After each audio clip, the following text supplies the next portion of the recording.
I can't hear you, Tom. I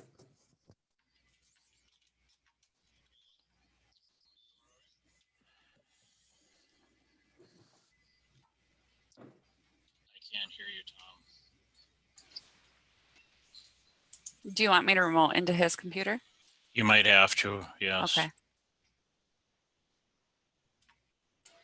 If you could just let him know not to move the mouse, because I'm gonna take control. Do you want me to remote into his computer? Yes, I think so.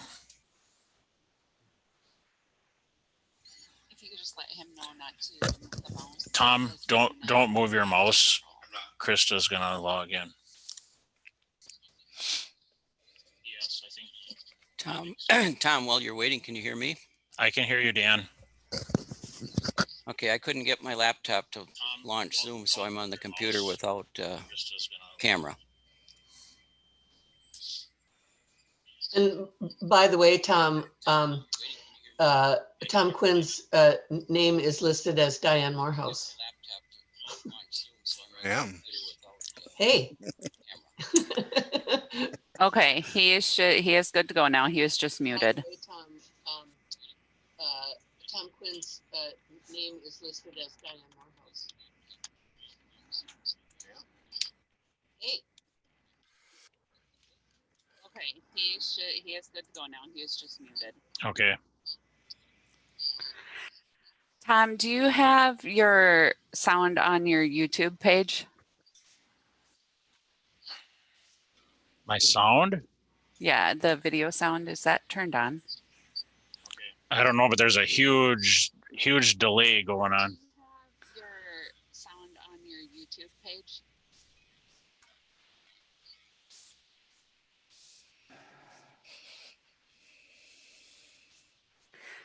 Okay, that was the cause for the feedback, is you had the sound on the YouTube page. That's what made it sound like there was a delay.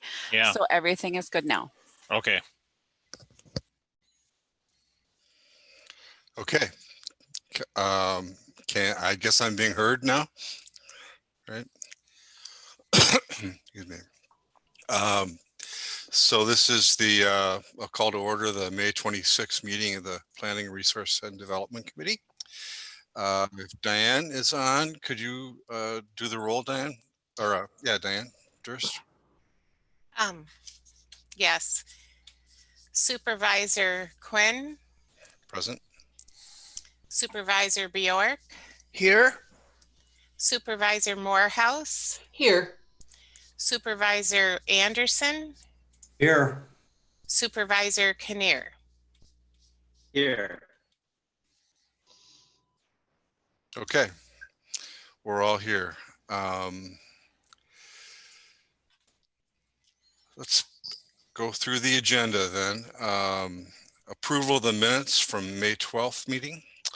Mr. Chairman, I'll move approval of the May 12th, 2020 minutes. Supervisor Morehouse, thank you. Is there a second? I'll second it. Supervisor Bjork. Thank you, Gary. Any discussion or corrections? All in approval, say aye. Aye. Aye. Aye. Opposed? Okay, minutes are approved. We do not have a public hearing today, so we'll move into item 5A, which is 5, which is staff reports, and starting with 5A, Corporation Counsel. Mr. Lang.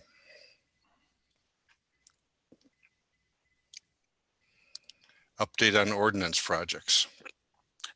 Tom, could we just pause for a second? Krista, if you're there, for some reason, I cannot scroll through the meeting packet. It does not let me. It's like it's open, but I can't scroll down to the next page. Okay, I'll remote in. I'm not sure why.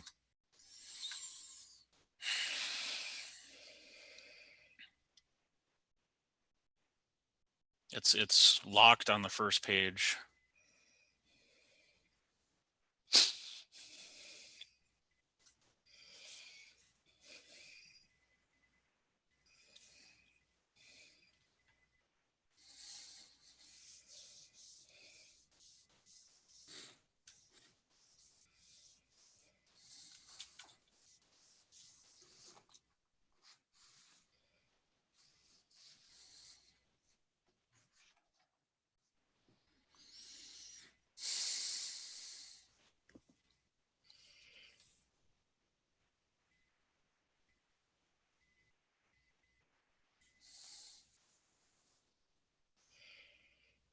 And maybe I just need to stop sharing and start over again. I don't know.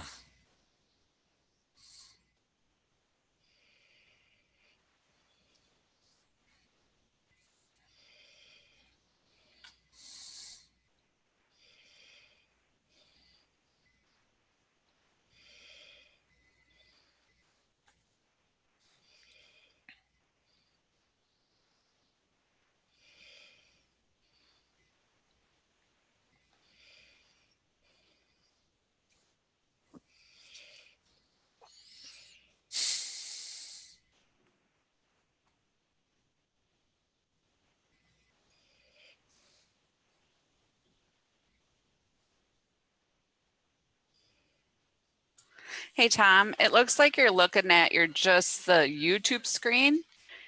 You want to minimize that?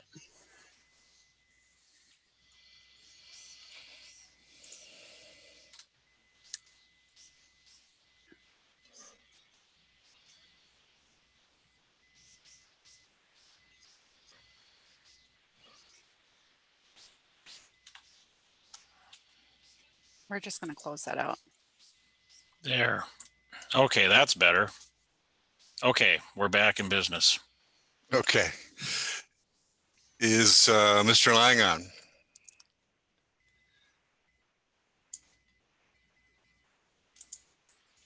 It does not look like he is on. I can't, Tom, I can't see whether. No, he's not in the participant Okay, list all right. now. Well, why don't we let that go, and maybe if he joins us later, we can come back to it. And we'll move on to an update on B5, which is an update on groundwater ad hoc committee recommendations. As you recall, we agreed to, on a monthly basis, or sometime during the month, the second meeting of the month, to go through this and review it and sort of develop, identify any options for action or moving forward on various things. Is there a staff person who's willing to go through this for us? Dan, are you there? Dan or Bob? Otherwise, I can do it. Well, Tom, this is Bob. I'm here. I haven't really been in Bob Colson. Okay. I haven't really. Well, let's been just do it involved. ourselves then. So, But and I don't Dan, have my it's glasses on, fine. so I'm going to have to get real close here. I think maybe what we should do is just go through the recommendation, and then if there are, have people look at the work plan elements and the progress to date, and note if there are any items that we need to consider or have any discussion on. So the first recommendation was to adopt policies to preserve and protect Dunn County groundwater resources. In that section, are there any comments or questions about either the work plan or the progress to date?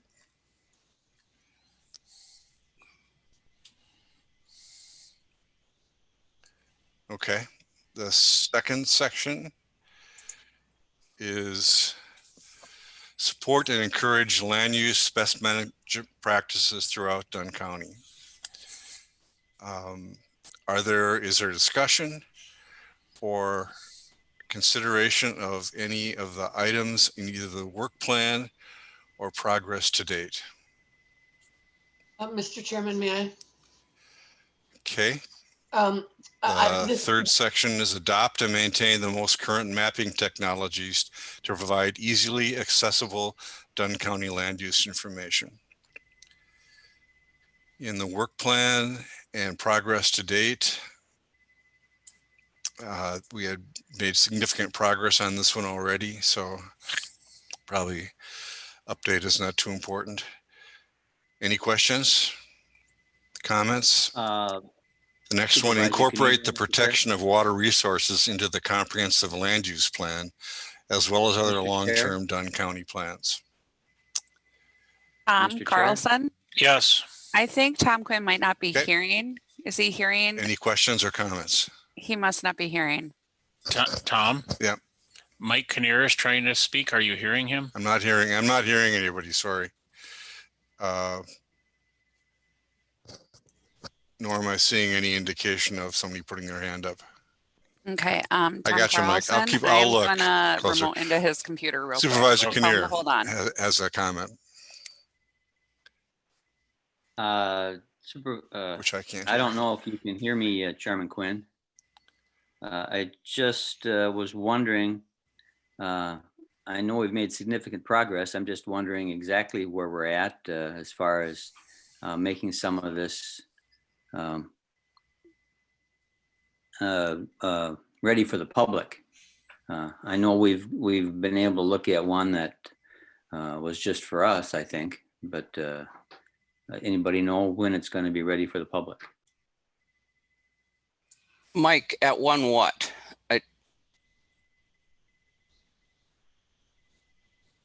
For the public? I'm looking at the public website? access and Oh, yeah, okay. the website. Yeah. Mm-hmm. The one with the wells, et cetera. Mm-hmm. That is, I do not know when we'll have that ready for the public. That's something I would have to follow up on. I was muted here and I couldn't speak earlier. I was trying to get in myself, especially when we were one above this in the in the best management practices. We're right in the process of working with all of the landowners in the county completing their nutrient management checklists and getting those in. So that is one thing that's happening. And I then, hate to interrupt real quick, but Tom Quinn, can you hear them now? Now I hear them, yes. You are. Can you speak again? I don't think your mic's working. Yeah, Yes, your. I can hear them. Okay, hold on. Your mic's.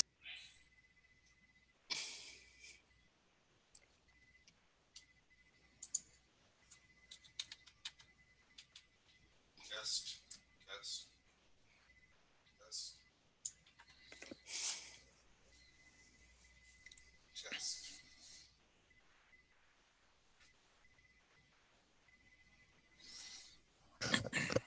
Krista, we do have a second set of headphones here. Should we try that?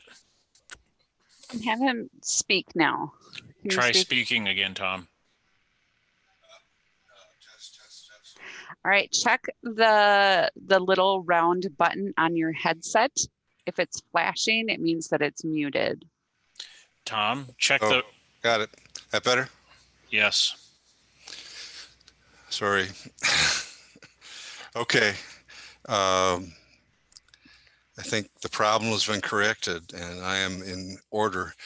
Go ahead with the discussion. I think, Dan, you were saying something? yeah, I was saying that when we go back up to these things should be numbered to be a little easier to follow them, but under support and encourage land use BMPs throughout the county, we definitely have been actively working on that, especially in the middle column, the nutrient management portion, people in the farmland preservation program. And I've been renewing some certificates of compliance, and we've been getting in, basically thousands of acres represented on check sheets for nutrient management planning.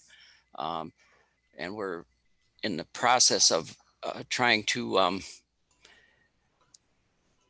have a landowner commit to what we call the SEG funds, our nutrient management cost sharing that we get from DAC Camp each year. We have $28,000 that will cover about 700 acres. So we're not there yet. It's one of the hardest things to find is someone that will commit to long-term nutrient management, because once you take that cost sharing, you're expected to have that plan in perpetuity. But we have had some landowners. It seems like some counties have no problem at all and take all the money they can get. And some counties, Dunn, Barron, and Chippewa, have had trouble finding landowners for that, but we're working on that. And I guess just the rest of this sheet, what I did over on the right column is put in this aqua color, the updates since we had this to the committee the last time. Right. So you can go back to but as far as Mike's question on the website for the public on water and groundwater, I'm not sure where we're at with that. I will have to talk to Rachel and KT. Where was responsibility for that vested? Anyone remember? Well, a lot of it was in the water resources or water quality specialist position, was working with Right. land information to come up Yep. with that. Mhm. Okay. Diane, you had your hand raised. Yes, and thank you, Mr. Chairman. This is a question for Dan. Back to the nutrient management plans. Mhm. So we're still at 26%. We've got a pretty ambitious participation agenda. Can you give me some kind of indication of where you think we might be, call it by the end of the year on this? Well,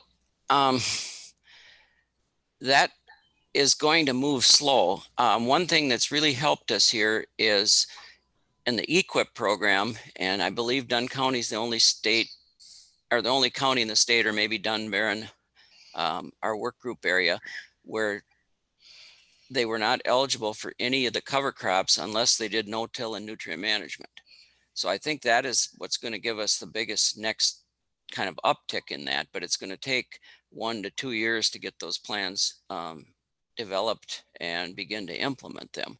That percentage, we did make a big change from, we were below 20 before, and then we jumped up to this 26. So I don't know for sure how fast and that is basically a reflection of having that nutrient management specialist position filled. And I don't have a projection, Diane, of where we're going to be at the end of the year, but it's going to develop.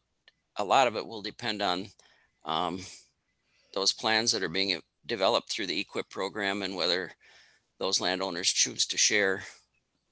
But technically, if a certified crop advisor completes the plan for them, they are supposed to turn that check sheet in to either to us or to DATCAP by the end of the year. So hopefully we're going to see some increases above that, but I can tell you from now on, it's not going to be big jumps, okay?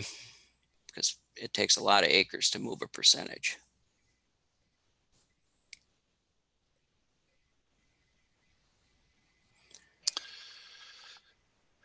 Any other questions on that?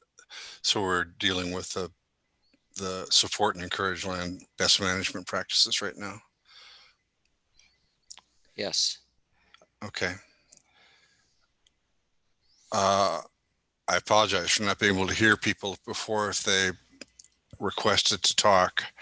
But let me quickly, does anyone want to have any comments or questions on the next one, the adopt and maintain the most current mapping technologies? Okay. Incorporate the protection of water resources into the comprehensive land use plan. I think that's something we have talked about when we talked about setting up the planning format for that with Bob Colson and with Cedar Corporation. So that is on the agenda already and will be part of our action. The next one, launch an educational and informational campaign in collaboration with interested stakeholders. Question, Mr. Chairman? Resources. Anybody have a comment? Question, please. Gary, Supervisor Bjork. Could you tell me what the results are of any tests around Lake Tanner as far as where the contamination for the groundwater is coming from, either ag or residential? Has there been any results on some of those testings? Okay. DATCAP did that testing in around Tanner Lake last year.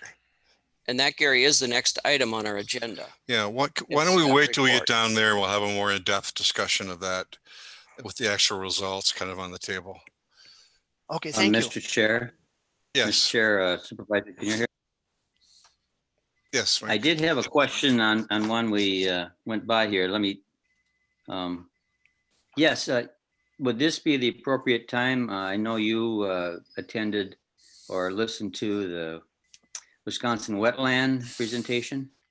Would that be appropriate? Because that might be one of the things we're looking at for the comprehensive plan. Would that be appropriate for you now to just give us a little summary of what that was? Yeah. So the heat group, I forget the exact. Maybe somebody can help me. But basically, the county group that's been looking at environmental concerns that came out of the health department survey of needs and had the conference last fall. This is chaired by Kathy, and she Kathy Stahl, and she arranged for a representative from the Wetlands Association to do a 40-minute webinar, basically web presentation last week. Did anyone? I know I was able to be on it. I couldn't see if any of the rest of us were on it. Were we? So it was an excellent presentation. He went through the role of wetlands. I think he answered some of the questions we had earlier. Particularly, I think it was a good sort of take on the concern that Supervisor Bjork had about transition zones and wetlands and how they play together. And then he did touch on their resources for local and county ordinances. So to your question, Mike, I think yes. I think that when we're back together, or maybe even not, depending how long we're apart, it would be good to have that done for the committee and broadcast live to the interested citizens also. Thank you, Mr. Chair. I've been waiting for Kathy to send a link because I think it's supposed to be available to us. Okay. YouTube or something.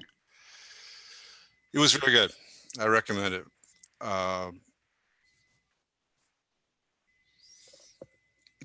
Dan, do you want to talk about what you've highlighted in these sections? Okay.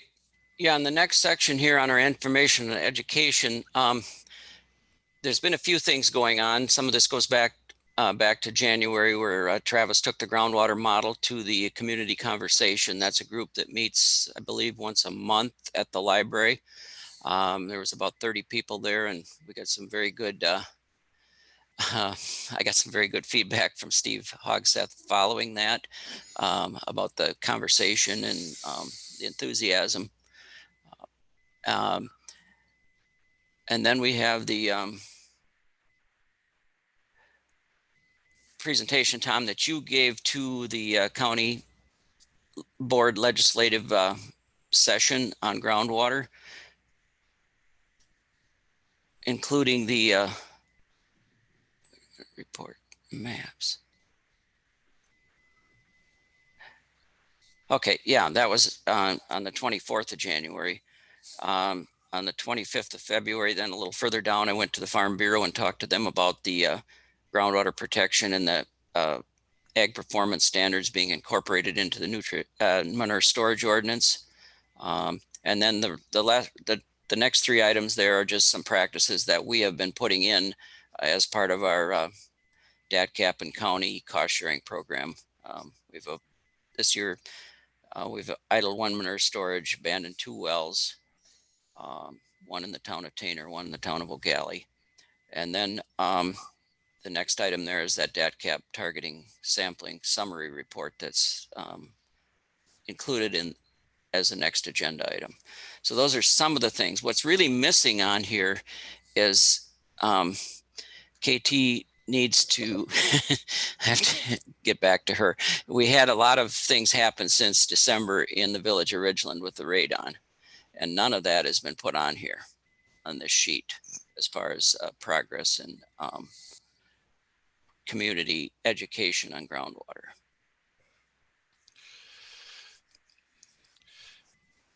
Any comments, thoughts?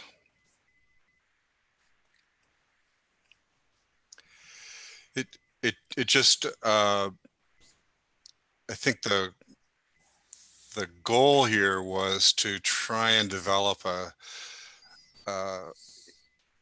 strategy for communication about, or one of the goals was to develop a strategy for communication within the agricultural community about water quality and water resources in general. And that started to happen. So that's really good. Any other comments?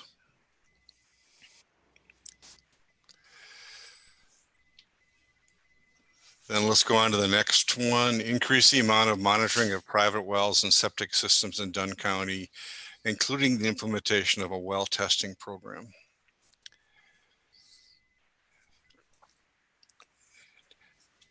Dan, you had a highlighted one there too.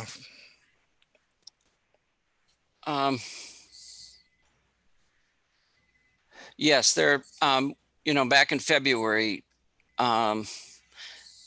staff from Land and Water went out and collected 20 samples for the EPH grant. That's the grant that KT had to sample in the town of Springbrook, Elk Mound, Peru, and Rock Creek. And there was initially about 75 wells were sampled back in November randomly. About 20 of those that were randomly selected were over 10 parts per million nitrates. And then we followed up with those 10 wells or 20 wells and did this pharmaceutical and ag chemical analysis. And those results got to the lab in February. Before they were fully analyzed, the lab shut down. We did get our results, and Keith has those results, and he is sending those out to the landowners. They have not been totally shared yet with the public. And I'm not sure, it's really looks like it's going to be difficult to make any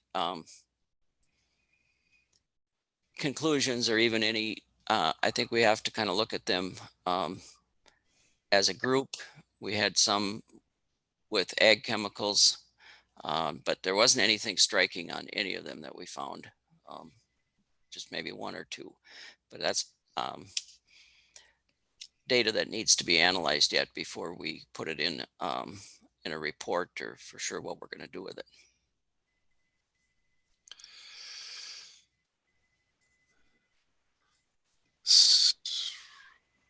But we wanted to give those individual results out to the public, to the individual landowners before we did anything else with that data. Supervisor Kinnear. I have a question, Dan. It's going out to the owners first, as it should. Will we get it then our next meeting? I'm not sure about the next meeting, maybe the one after, because I know as soon as this meeting's over, Tom's going to send out a notice for the next meeting. And I'll have 7 days, well, right now, 4 days to get that ready. It depends on how soon Keith gets that out to the public. He has those results, Keith Bergerson at Public Health. Thank you. Okay. Mr. Chairman, Supervisor Anderson has a question. Yes. Forgive me if I need a little more education than the rest of you.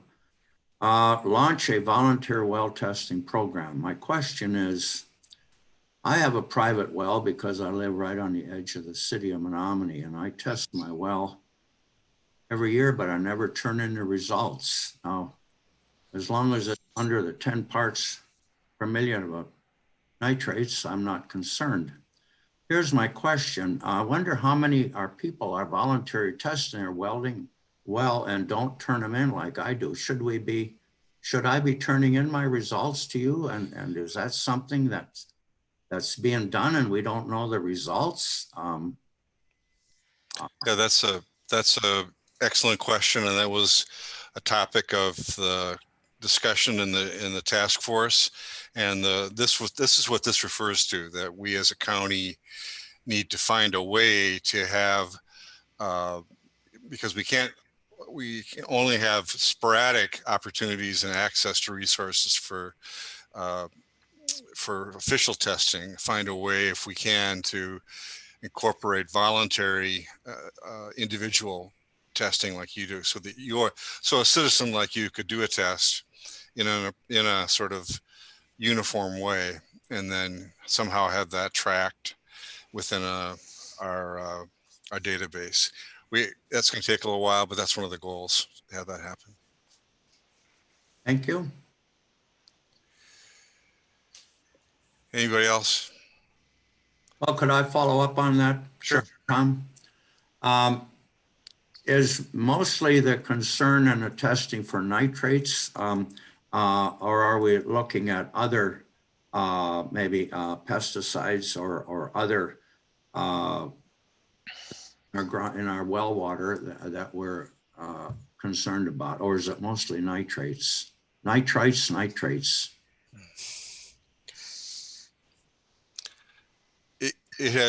That has been identified as the primary concern, but as you'll see later, the tests that are being done by that have been done in southeastern part of the county, and the ones that were done more recently or last summer, I guess last fall, in the Menominee Colfax area, did look at a variety of pesticide residues also. And then one of the concerns is at some point getting better at delineating whether the nitrate problem is coming from agriculture or coming from septic, and if so, where and what steps, because there are different steps, would need to be taken to help mitigate that. Anybody else want to elaborate on that? Okay. The next area was establish a Water Resources Council to provide ongoing coordination and support for water quality and quantity issues in the county. And actually, I think, as I was talking about the committee, the environmental committee that Kathy Stahl is chairing, and this is an item that Kathy, who was on the committee, was a high advocate for, that the beginnings of that kind of a citizen or a diversified entity is starting to emerge. So I think that we might want to make a note of that in our outcomes section for future discussion. It's not exactly fully grown yet, but the seeds of it certainly have been started, and it feels like the goal here was to provide citizens with more opportunity to get involved and have influence over the county policies and local policies, and that's beginning to happen. So we should note that in our outcomes. Mr. Chairman. Comments on this section? Mr. Chairman, may I? Supervisor Morehouse. The Kathy Stahl task force that you're talking about, just for clarification purposes, is that one of the Health Done Right task forces? That's my understanding, yes. Okay. Okay, thank you very much.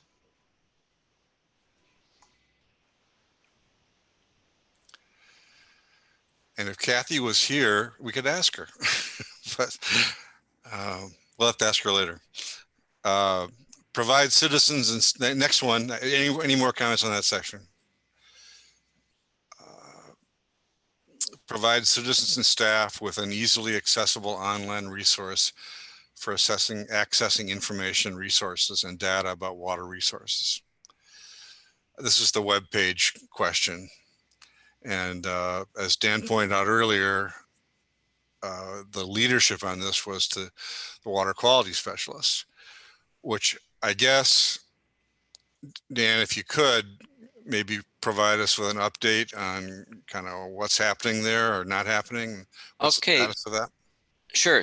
The water resources specialist position, I believe, was advertised. I conducted interviews in April, in the middle of the COVID-19 lockdown, and I have offered the position, and Heather Wood from Chautauqua, Wisconsin has accepted that position, and she will be starting on June 1st. So we will have someone in that position, hopefully a week from today or a week from yesterday. Can you tell us a little bit about her? She is young. She is a graduate of UW Eau Claire in geology. She said that groundwater was one of the things that she would definitely need to brush up on a little bit because she felt her background in school education was there. She just needed to brush up on that a little bit. She's been working for a private consulting company owned by Dave Bloomer, and Dave has been a speaker at the Red Cedar Conference before. She's worked with him for 3 years, worked on some TMDL implementation plans, worked with lake associations and lake groups, and a lot of water sampling and some invasive species of aquatics. So I'm looking forward to her starting. I know it's going to be a challenge in our working conditions right now, but there's a lot of background information that she can begin to compile until we have, a meeting. You're welcome. Anybody else have questions on this section? Yes, Mr. Chairman, if I could get her last name again, was it Wood? Wood, yes. Mm-hmm. And how long is this an interim? I missed that. With a starting and an ending date, or how, does it go on and on, Dan? How long? No, this is a permanent position that's in our budget. It was created. Permanent. Yes. Mm-hmm. This is a position that was created back in 2014 and included in the 2015 budget. The city of Menominee pays $15,000 toward wages and benefits, and then the county funds the remainder of the position. Thank you. Mm-hmm. Okay. And we have changed the title to Water Resources Specialist. It was Water Quality Specialist, but made that change because I think it needs to cover a broader view of water. And I remember looking at the job description, Dan, and you kind of expanded that to more specifically include educational activities and the kinds of stuff that came out of a lot of the work plan that we just went through. Correct. That's great news. Good. Anybody else on this part of the agenda? Any other comments or concerns, questions? Mr. Chair? Mr. Kinnear. I just thought of something. You had mentioned Kathy Stahl's group, and I think each month they're having someone present too. Dave Steyer and some other kinds of other people. That's something as supervisors we might want to pay attention to and see what they've got going each month. I think you're right. And the one I attended was, I couldn't stay I had to leave, or my computer actually crashed on me. So I didn't get to be there for the question and answer session, but the presentation I saw was excellent. And I'm sure the next one will be too. So I'll watch for that. Kathy did send out an email to all of us about that last time. But it's a good opportunity for us to get additional education. Let's move on to the next item then.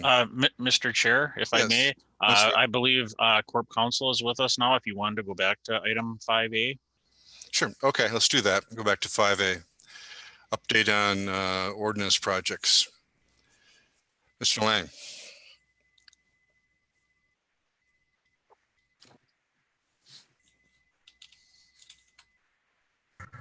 I have had some time to work on the land division ordinance, and I will have a, can you hear me okay? Yep. I'm getting bad, or I'm getting a notice that my connection is bad. Can you hear me? You're coming through. Yes. Okay, thank you.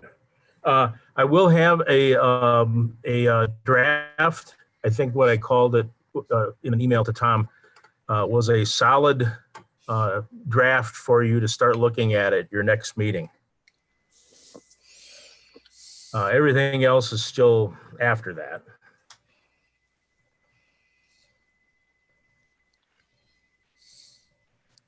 Okay.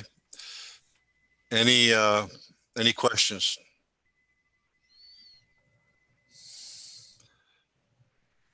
Thanks, Nick. We look forward to that. I know. So do I. Nice to get that off the table.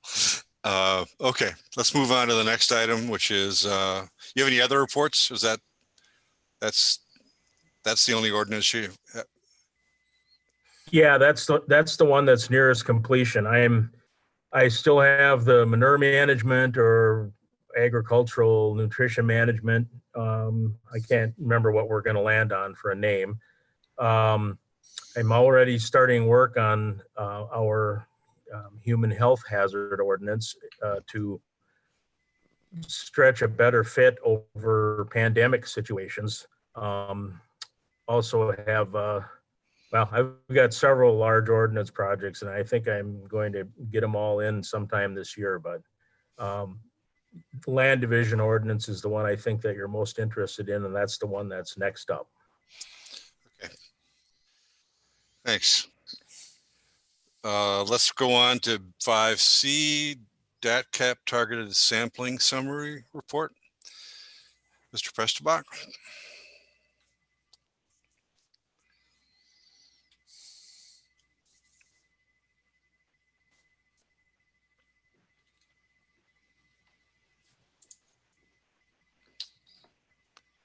Sorry about that. I was muted there and I didn't get back.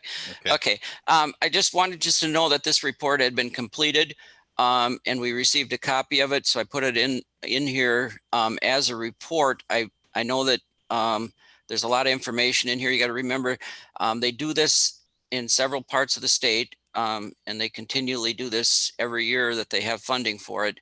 And the purpose is to look for ag chemicals, and if they find, a lot of them and certain chemicals, then they will put in restrictions similar to what they did with atrazine a few years ago, have prohibition areas and areas where these chemicals are prohibited. So they do look for areas where they suspect that they're going to find something. And then there's a system where they can react to it. As far as the specific report, I don't have any unless people have questions on it, but I guess if you have them, I will, do my best to answer them or get back to you on questions. The specific results for Dunn County are on page 16.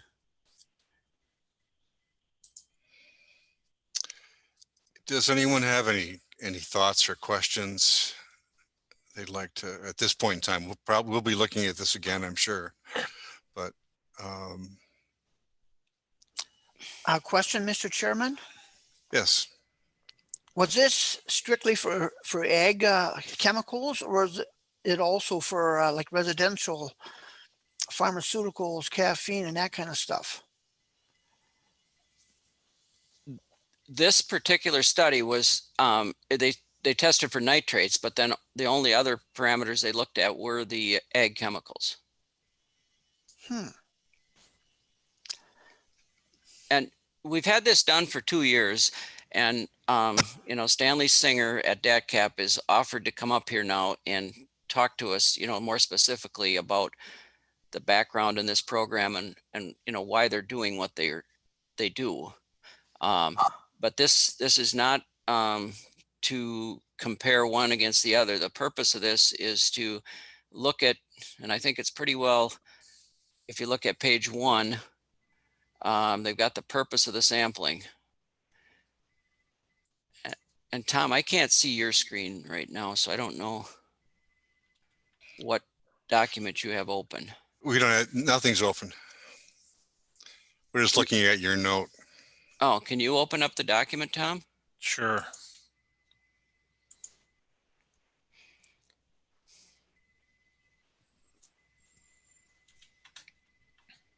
Can everybody see that? Nope. Tom, you'll have to stop your screen share and then restart it on that window that it opened up into. Okay.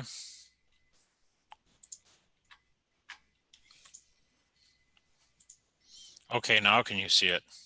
Yes. Okay. There, right on page 1, they got the purpose of the sampling, Gary, or Supervisor Bjork.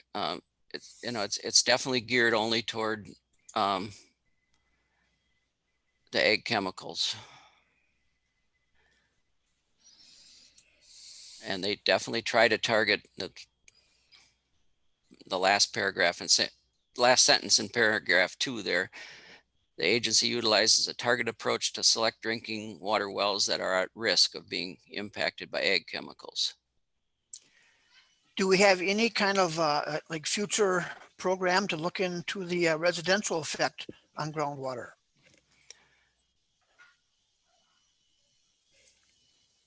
Well, we did, you know, when we looked at a few minutes ago when we were looking at that, we were able to sample 20 wells in the southeast part of the county for pharmaceuticals and ag chemicals. And we sampled those 20 wells, I believe cost $5,000. It's very expensive. And we definitely, would like to do it. And if you remember one of our earlier discussions, we talked about one of the priorities for testing being identifying a spot where, like this study did with regard to agricultural areas, identifying agricultural areas that seem like they may be of concern because of the practices and the types of crops and the topography and the soils. We talked about finding the money for a program that would allow us to perhaps find a residential area that has septic considerations that are similar, and doing a study on that. And that's, I think, one of the things you want to see, Supervisor Bjork.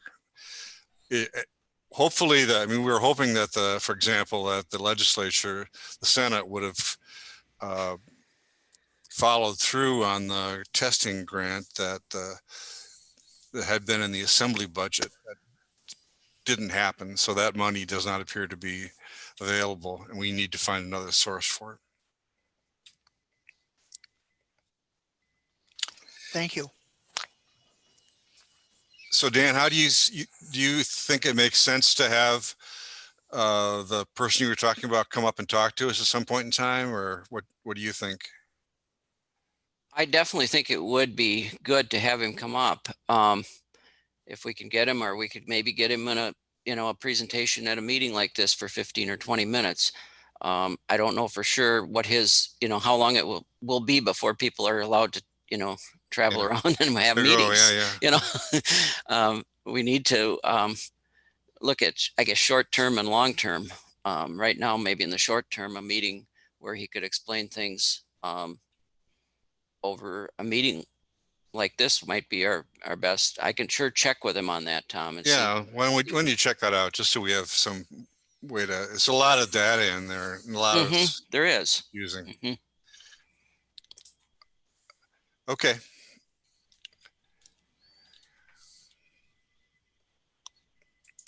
And I know a year ago or two, I don't remember, when we looked at the town of Springbrook testing, we had a lot of questions about which ag chemicals and which brand names, these things came out of.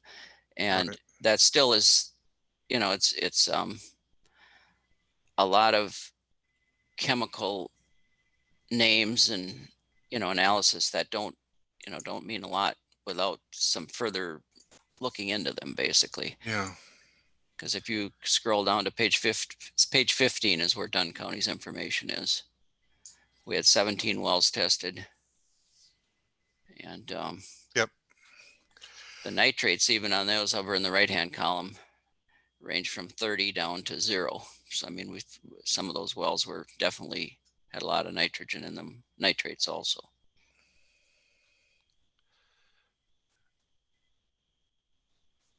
Well, yeah.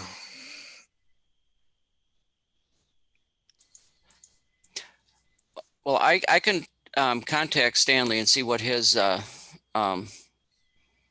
schedule would be, and whether you'd want to include it in a meeting like this or a special meeting where we would have just see what our options are. Okay. Right. And I don't know if it makes any sense to think about if we do it by remote, that's fine. But if you were to come up, it might make sense to have him talk to one or more of the farmer-led watershed groups, just especially the ones that are thinking about water quality. Yes. Anybody else have any questions on this section?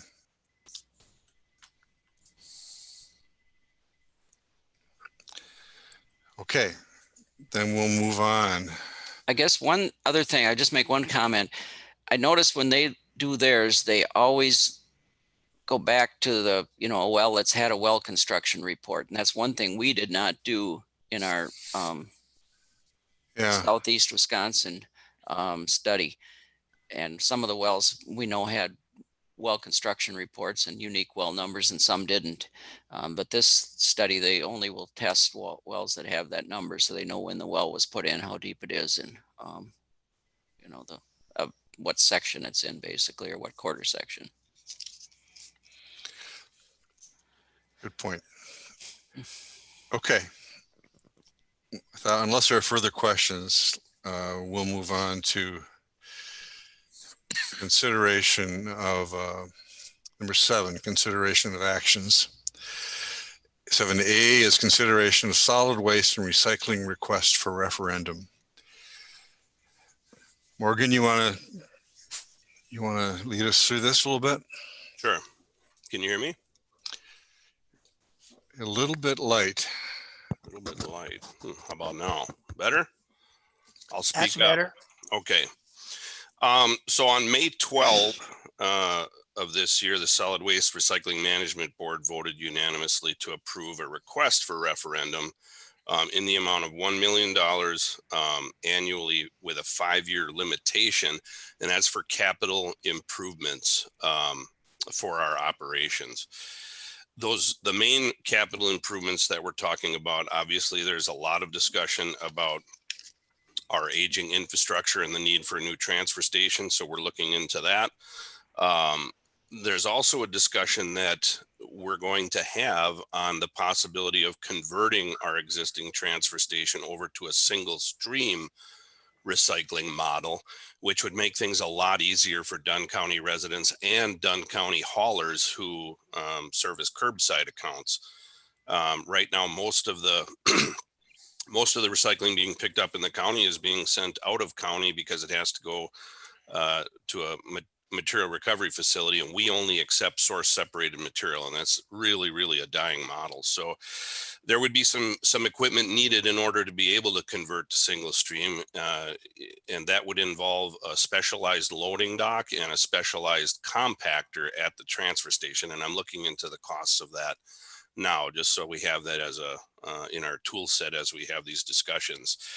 The other main one is mobile equipment. One of our biggest costs every year is we rely on the highway department to do all of our loading and yard waste maintenance at our satellite sites and our large sites. And that is extremely costly every year. And highway department is most of the time far too busy to realistically deal with us. So we have to pester them, and I got to give credit to Brent over there for really helping us out. But it's just, we really can't rely on a different part of the county, being the highway, to do that work for us. So if we invested in a lowboy trailer, a secondary loader, and a truck to get that around to the sites, we could load all our own steel boxes, we could load and pack our demo boxes, we could manage our yard waste, and we could recoup all those costs that are being spent right now annually to the highway department. So those are just some examples of the capital improvements that this referendum, should it pass, would help cover. And again, it'd be I sat down with the county CFO and the county manager and of course the solid waste board, and we thought $1 million with a 5-year limitation would be appropriate to assist us with our operations. If you approve to pass the request on today, the next stop would be the June 10 meeting of the executive committee for consideration there.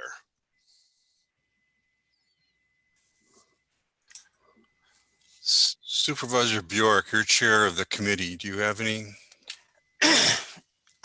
Just a couple comments. First of all, we're going to have a meeting with all our partners that are part of Dunn County Solid Waste, and we're going to reach out to them personally to ask them to be part of that meeting and just see what they want the Dunn County Solid Waste future to look like. Do they want to be part of it? Do they want to go on their own? And this meeting is going to be in the first part of June. And I think that's going to going to go to a long ways of deciding if we even want a referendum. If they don't want to be part of our Dunn County solid waste, it comes to a certain point that maybe like we'll be just into like recycling and not solid waste. So we're going to have to get some guidance from our partners. And that is, hopefully we'll get that done in the first part of June, meet with them and see what direction they want us to go. Because until we get a definite direction and a definite commitment, if they want to be part of Dunn County solid waste, we're kind of just treading water. So that is kind of way of sitting, for me at least anyhow, until we get a definite direction from our partners to which way that they want us to go. And hopefully they want to be part of it, because we do so much more than what the privates could do as far as like a clean sweep, electronics that we take care of, antifreeze, used oil, filters, light bulbs, pressurized cylinders that the privates would not take care of. And excuse me, as elected officials, we are responsible for the health, safety, and welfare of our citizens. And if they do not have a proper place to dispose of their hazardous waste, their antifreeze and used oil, that could become a problem, because they might just dump it out in the back 40. So hopefully this meeting in June will go a long ways and determine what direction that we want to go. Thank you, Gary. Anybody else have questions or comments? Mr. Chairman, Supervisor Morehouse. Yes. This is probably the world's dumbest question, and I'll lead the way. So it's $1 million annually. So are we going to referendum with a $5 million referendum or a $1 million referendum? Would somebody please explain that to me, because I don't get it. Yeah, that's a good question. I'm not all that familiar with the actual mechanism for the referendum, so I would have to ask. Nick is on the line. Perhaps he may know the answer to that question. I don't know the answer, Diane, but I will find out and get back to you. Thank you. Mr. Part Chair. of that, Tom? Yes. Gary, part of that referendum, if it would be approved, part of that, like $1 million, would go towards our fund balance also. So it's not supposed to go to the day-to-day operations. It's for capital improvement and to replenish our fund balance, so we don't have to come to the county board and ask for money, because we're supposed to be a fund that we don't have to like rely on county finances, an enterprise fund. Okay. So Mr. Chair, Supervisor Kinnear. Yes. I noticed that Morgan said today capital improvement, and I listened in on the solid waste board when they discussed it, and there's quite a discussion about whether it's strictly for capital improvement. I think same discussion at the executive committee, Tom, about whether it's just capital improvement. But I see today it says capital improvement and maintenance needs. I could see where as you go along, a year, 2 or 3, maintenance starts eating up this thing. And I can see capital improvement, but I don't understand why that maintenance word is in there. And Morgan, you didn't even mention it today. Yeah, well, maintenance is part of our infrastructure. So the way I understand it, maintaining that infrastructure as it continues to break down is a capital investment, especially some of the costs we're probably looking at for redoing road surfaces at the transfer station, et cetera, et cetera. From what I'm told, that qualifies as, that maintenance qualifies as a capital improvement. Just to follow up on that, Supervisor Bjork, could you comment on that? Because maintenance, it sure could open it up to anything you wanted 3 years down the road when we have different supervisors, and maybe Morgan's not there, I don't know, but that just seems a little iffy for me.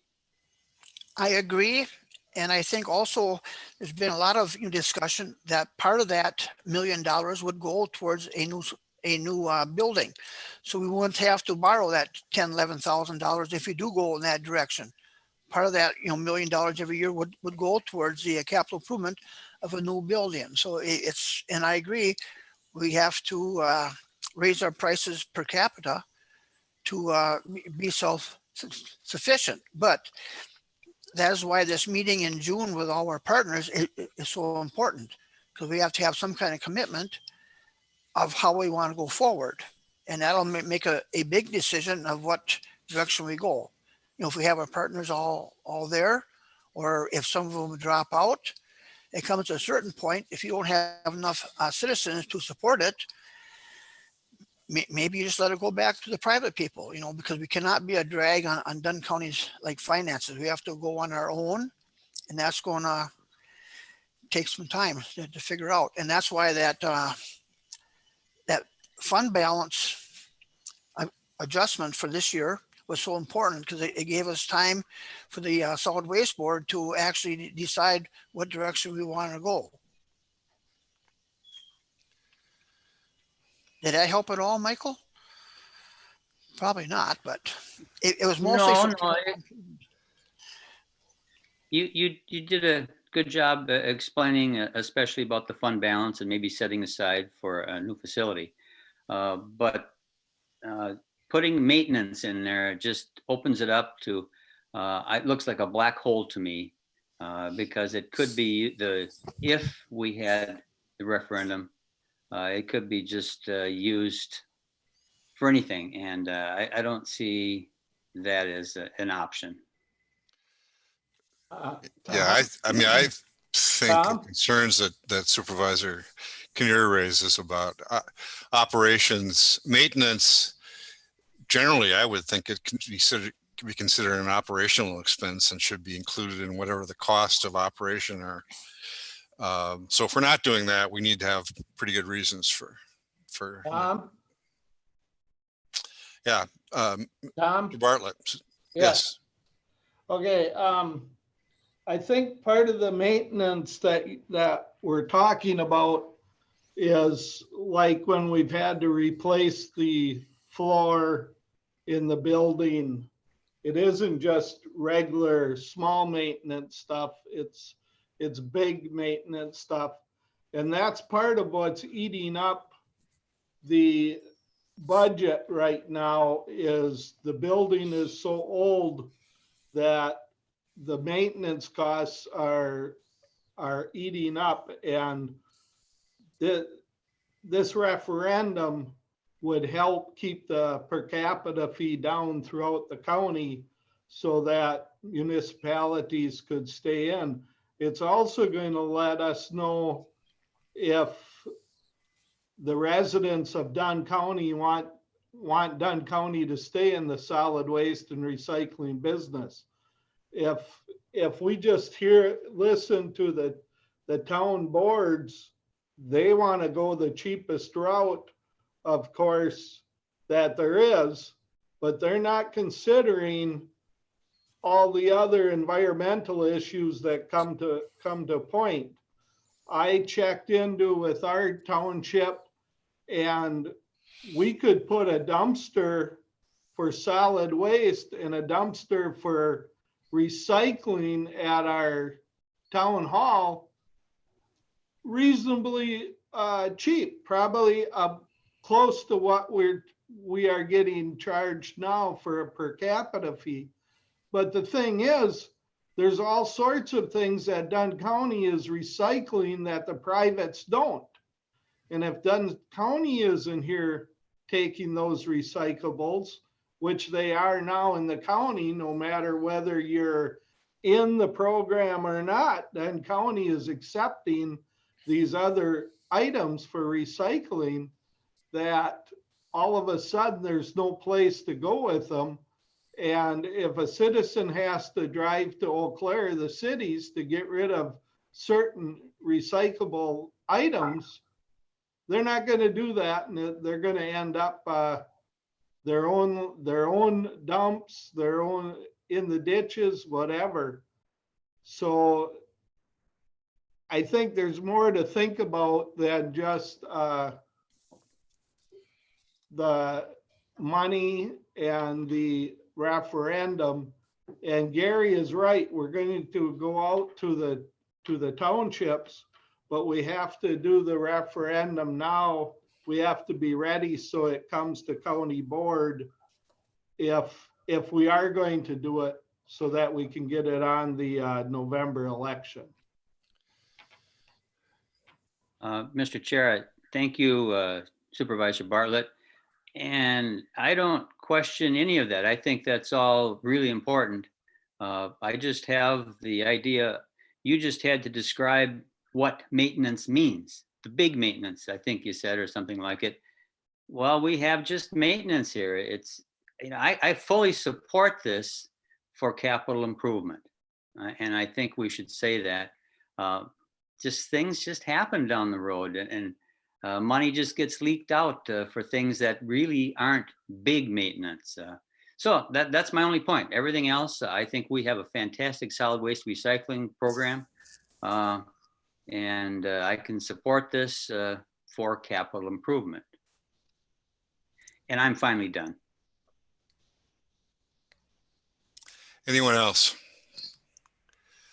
I also appreciate your comments, Dave, about going out to the broader community.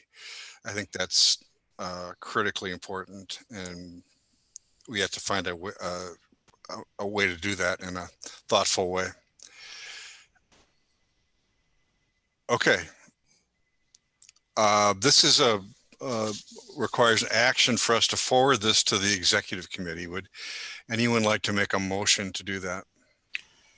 I'll make that motion. Supervisor Bjork. Supervisor Bjork, is there a second?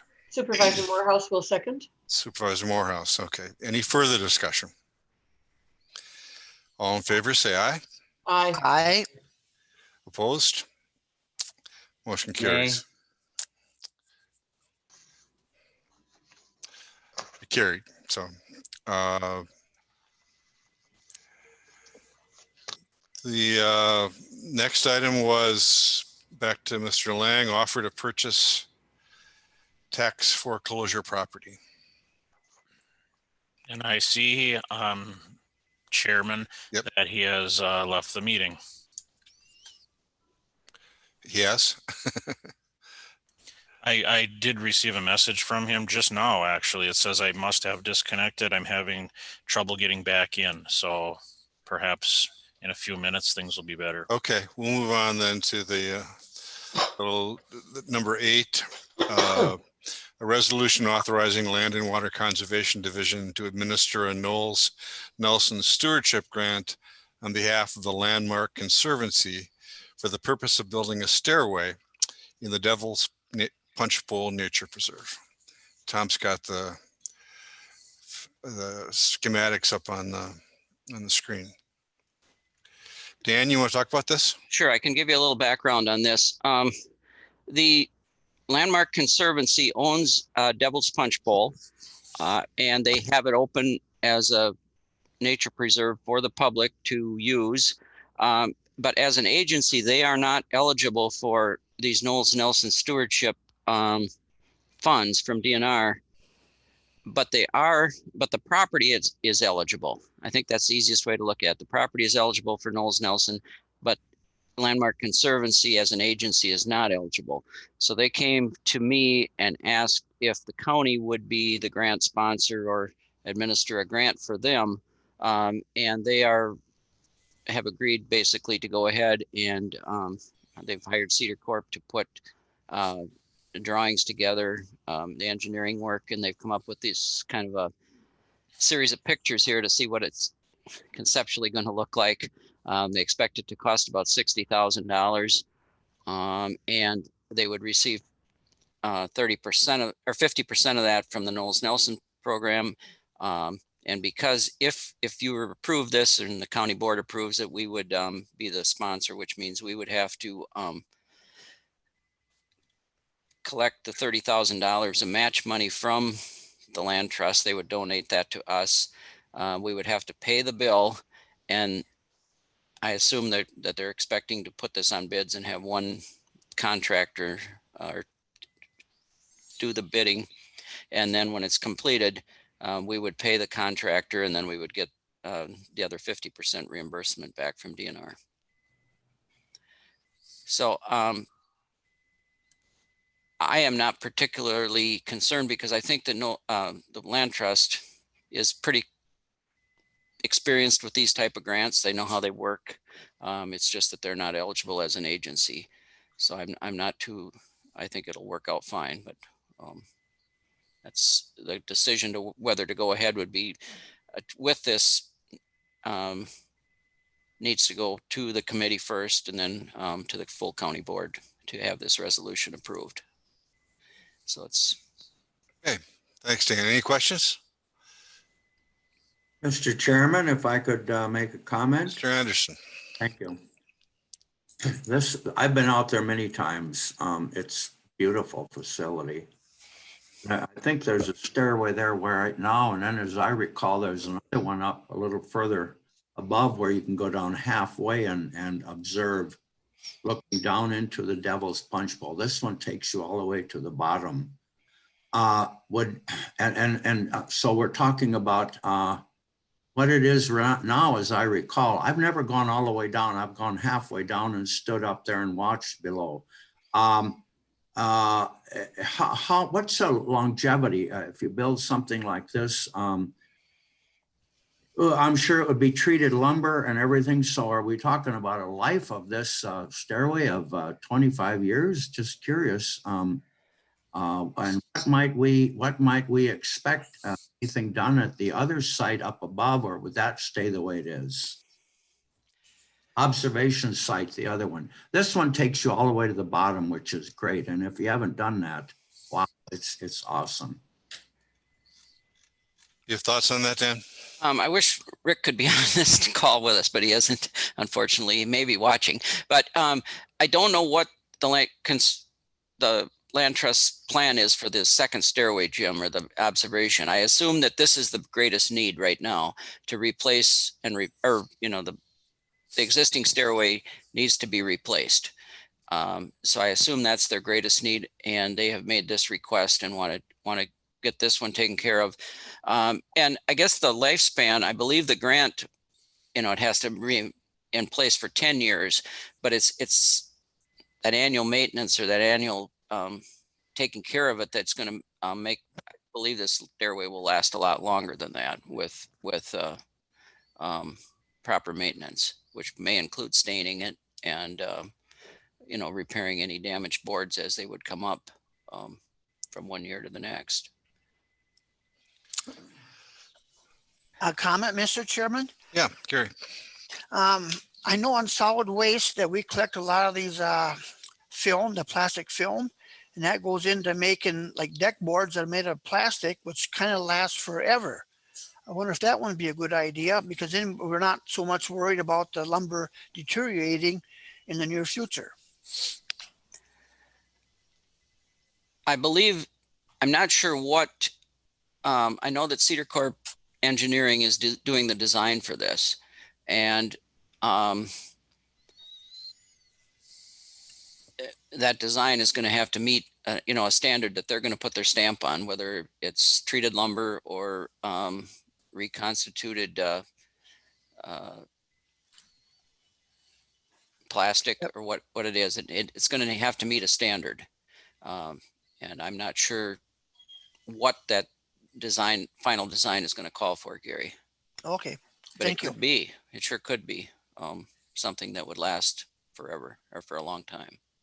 And the land trust has a long history of, they've been around for quite a while, and they maintain a number of properties. So they do have experience with things like this. So I think we can be confident that it'll be well managed. Any other questions? Supervisor Quinn? Yes. What's the administrative cost going to be for this grant? I keep hearing from administration that every grant has a cost associated with it, and what's the administration cost going to be?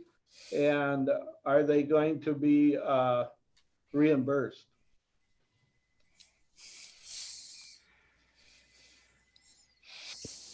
Dan, you have any thoughts on that? Well, there's definitely going to be some, staff time, probably mostly mine and Janelle's, making sure that the documentation that comes in is correct. And then that process of getting it entered into, SAP and getting those checks cut and copies of the checks to make sure they were cashed. And, I know there's some administration cost. It's definitely hard to put a dollar figure on that, Dave. And I guess in this grant, they would not be reimbursed. It would be a service that we're doing. It'd be the county's contribution to the project, essentially. Right. Mm-hmm. Any other questions? Someone willing to make a motion to authorize this? Submittal of this grant?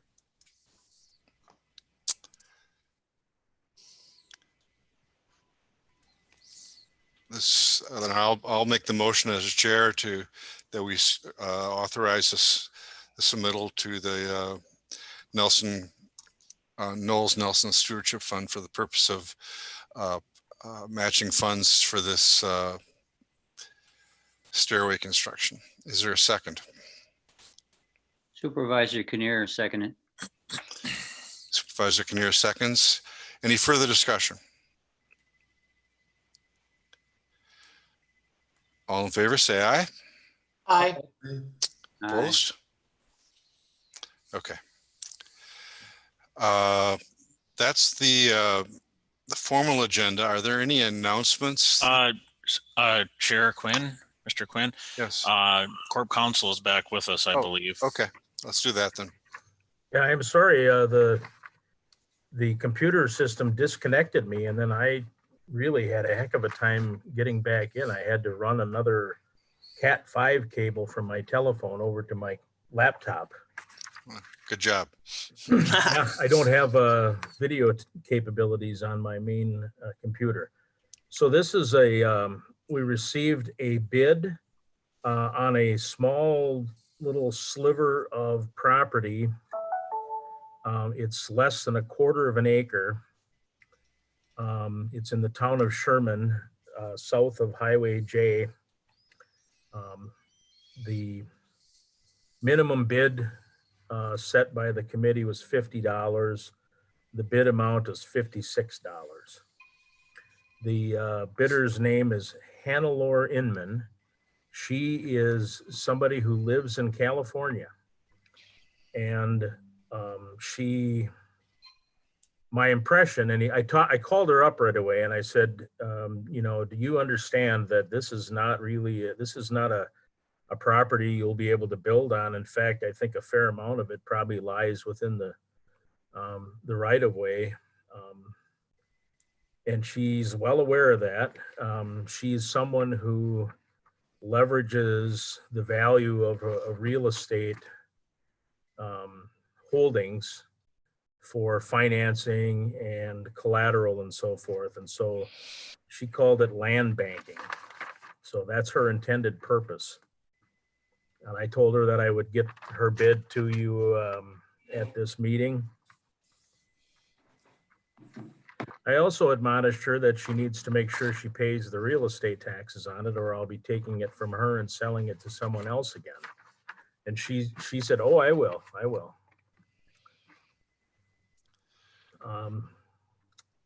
If you're looking for a recommendation, I would recommend that the committee approve the sale. It's kind of an unconventional purchase, but it's a small remnant parcel that appears to be of no value to anyone except the immediate adjacent landowner to the south. And they've been contacted. So. Is there any advantage to the county simply assuming ownership? The only one that I can think of off the top of my head would be that we'd be able to park our grader or bulldozer off in the ditch and not have to worry about, encroaching on somebody's property. On the other hand, it's probably going to be, somebody's probably going to be setting a plow and planting corn or something in it anyway. And I mean, it's going to be 3 rows. Yeah. Oh my goodness, my phone is ringing off the hook. All right. Mr. Chair, I have a question, Yes. please, Supervisor. Mr. Kinnear. Nick, Yes. is there any possibility that this person could restrict use somehow or access to land for the landowner right there or cause any kind of difficulties for them? I don't believe so. The access for the building there is to the east.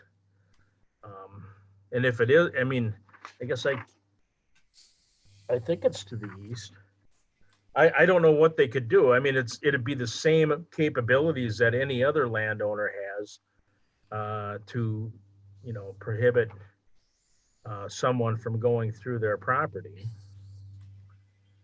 I mean, I don't see any benefit to that kind of mischief. A few years ago, we had a little strip of land that was supposed to be, it was a driveway that went back between 2 parcels to an otherwise landlocked parcel. And the person bought it with the intent of trying to flip it with, by proposing that the landowner that was far back in buy it for an inflated sum, or he would prohibit use of the driveway. And that went nowhere. He ended up not paying the taxes, and we took the property back and then subsequently sold it to the landowner in the back. I don't see any benefit from playing that game. I don't know why anyone would want to do it if they could. In addition, I really do believe the access is to the east of that. So last winter, we dealt with a property that, like, similar to this, where it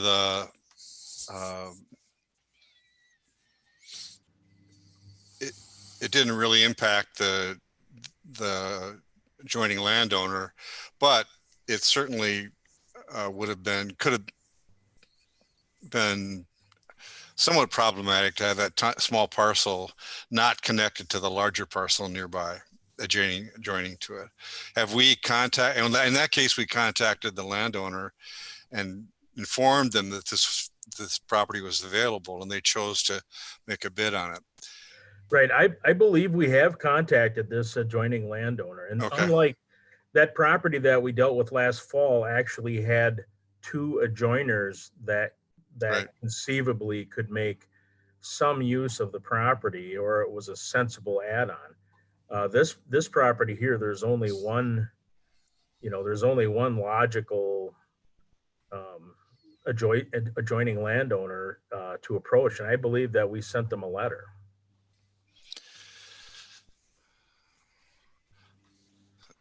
So this property will be, no, never mind. I won't say it. Any other questions?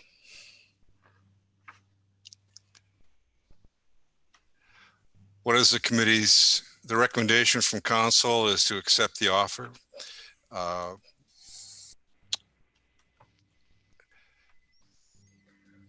Anyone care to make a motion?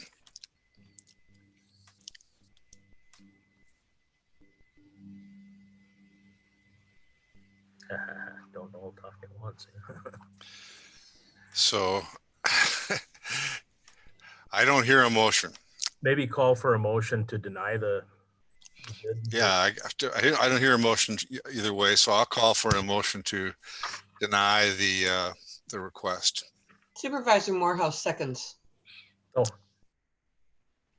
Yeah, I'll make that motion, and Diane seconds it. So we have a motion and a second to deny the request.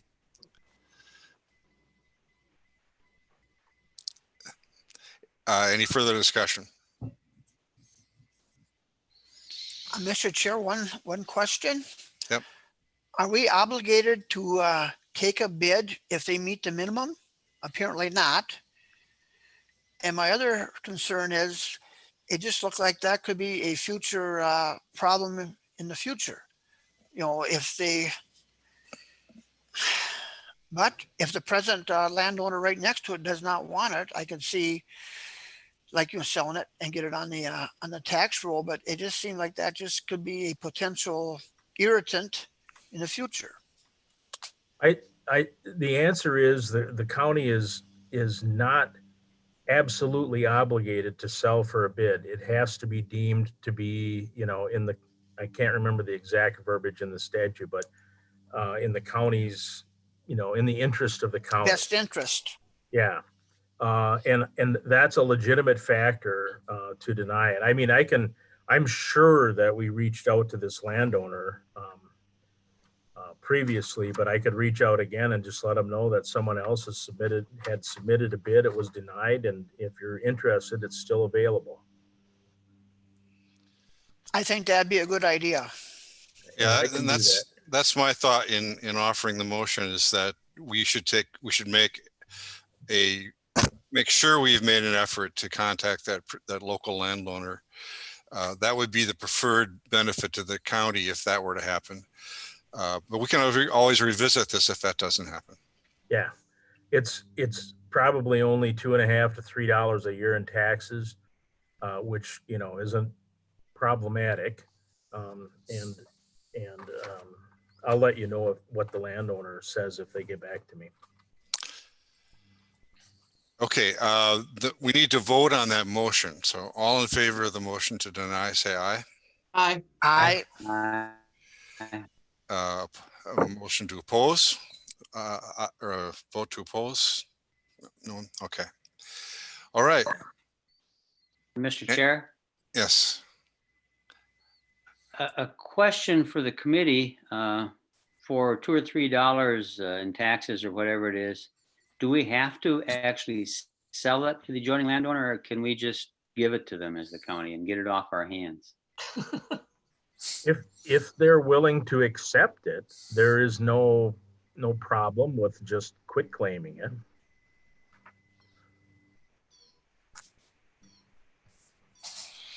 We won't. Should Nick consider, the committee I'm asking now, should Nick consider that option in talking with the landowner? I don't think we need a motion on that, but that's good direction to council to take. Thank you. I'm finished. Okay, I think that's our formal agenda. Are there announcements from anyone?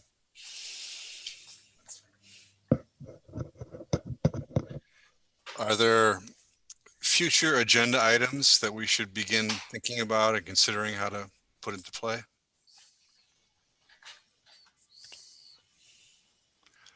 Okay, then it sounds like our next meeting will again be by Zoom. That could change, but assuming it is,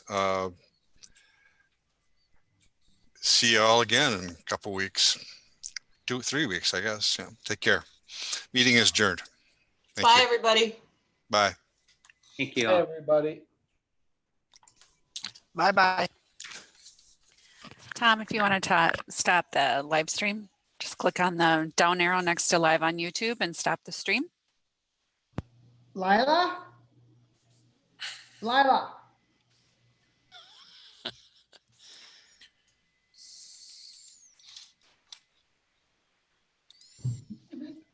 You see it, Tom?